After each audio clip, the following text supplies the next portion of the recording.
My name is Sandra Hudson. I'm the Vice President of the LaPorte County branch of the NAACP. And this is a testimony, this is a personal testimony. When I got married, I lived in Cleveland, Ohio. And I had 2 children there. Actually, I had 3 children there. And my daughter was just super allergic. She was born with eczema, and she had just splotches, her neck, and she's a very fair-skinned, and when I say fair-skinned, very fair-skinned young girl. And she has black spotches, just sores all in her neck and on her elbows, on her fingers, on her back.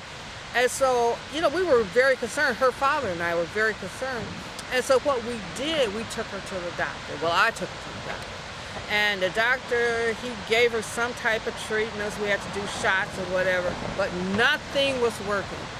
Because of our economic status, we were a fish family. My husband would go out, he would fish, he would hunt things, you know, whatever it was to bring the food onto the table.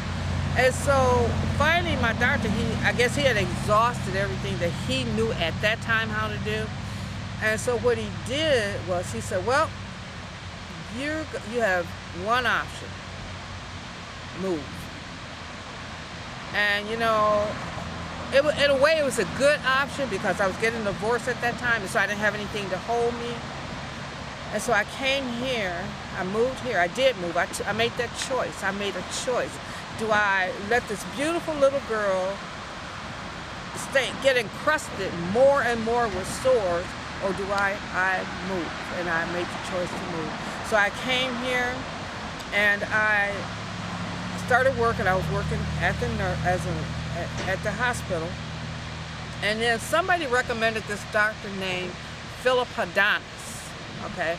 And I guess he had been working with eczema for just years. And so when he saw her, even though it looked real bad to me, he said, oh, this is nothing. This is not bad at all.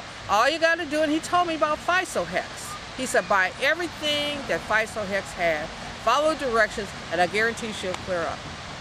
That's what I did, and it did clear up. But the point I'm trying to make is the mercury in the fish. Because of our economic status, we couldn't afford prime rib. We couldn't afford pork chops. We couldn't afford chicken.